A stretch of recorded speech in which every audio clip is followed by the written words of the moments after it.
Assalamualaikum warahmatullahi wabarakatuh. Kembali lagi bersama Al-Faki di pelajaran sejarah kebudayaan Islam untuk kelas 7 pastinya. Oke, tema kali ini kita akan membahas tentang kecerdasan Nabi Muhammad. Nah, ini kisah lagi nih, seru. Nah, Nabi Muhammad itu pokoknya tuh terkenal cerdas. Nah, gimana ceritanya? Oh gitu. Al-Kisah, sebelum Nabi Muhammad diangkat menjadi Rasul pada usia ke-35 tahun, saat itu bangunan Ka'bah mengalami kerusakan berat dan perbaikan Ka'bah dilakukan gotong royong dari suku-suku. Tetapi pada saat terakhir ketika pekerjaan tinggal mengangkat dan meletakkan Hajar Aswad di tempat yang semula, terjadilah perselisihan di antara para suku-suku tersebut. Setiap suku merasa lebih berhak melakukan tugas terakhir dan terhormat itu.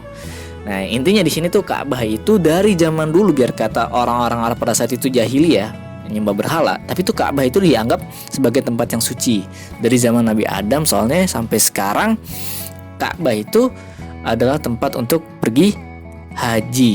Ya, itu walaupun pembangunannya itu pada zaman Nabi Ibrahim. Nah, di sini nih, jadi intinya ketika Ka'bah lagi ngalamin kerusakan, nah orang-orang Quraisy yang mana itu pada saat itu di kota Mekah itu banyak suku-suku, nggak cuma Quraisy doang, tapi banyak. Nah, ini tinggal ngeletakin Hajar Aswad doang nih. Nah, ini Hajar Aswad itu kayak gambar di samping nih, ya kalian lihat. Tinggal ngeletakin itu aja. Nah, nih suku-suku pada debat nih. Oh, gue dong, suku gue nih yang berhak meletakkan batu ini karena batu itu dianggap mulia, hormat, terhormat gitu. Akhirnya ribut tuh. Nah, perselisihan semakin memuncak.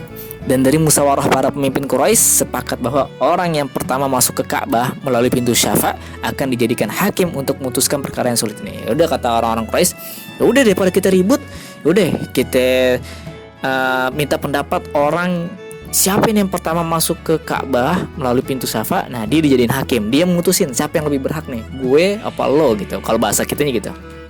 Nah, dan ternyata orang yang pertama masuk pintu Syafa adalah Muhammad SAW. Beliau pun akhirnya dipercaya menjadi hakim. Wah, nih ada Muhammad nih, udah Muhammad jadi hakim gitu, kata mereka. Secara cerdas dan bijaksana, gimana nih Muhammad itu mengatasi masalah ini, perdebatan ini. Nah, Nabi Muhammad SAW pun mengambil semua kepala suku untuk turut berpartisipasi dalam peletakan Hajar Aswad. Mana nih kepala sukunya? Sini, ngumpul. Nah, ketika kepala suku ngumpul, oke, akhirnya Rasulullah itu apa? Dalam peletakan Hajar Aswad, nah ini Rasulullah membentangkan kain lebar-lebar dan meletakkan Hajar Aswad di tengah-tengahnya. Jadi Rasulullah ambil kain. Nah, kalau kain itu kayak sarung kan, itu punya 4 sisi kan, depan, belakang, kanan, kiri gitu. Nah, akhirnya Hajar Aswad taruh di tengah-tengah. Lalu setiap kepala suku, kepada suku ini nih, itu yang perwakilan itu ngemegangin setiap tepi kain dan mengangkatnya bersama-sama. Nah, ini bisa kalian lihat ilustrasinya tuh kayak digambar di samping, ya kan? Nabi Muhammad ngeliatin.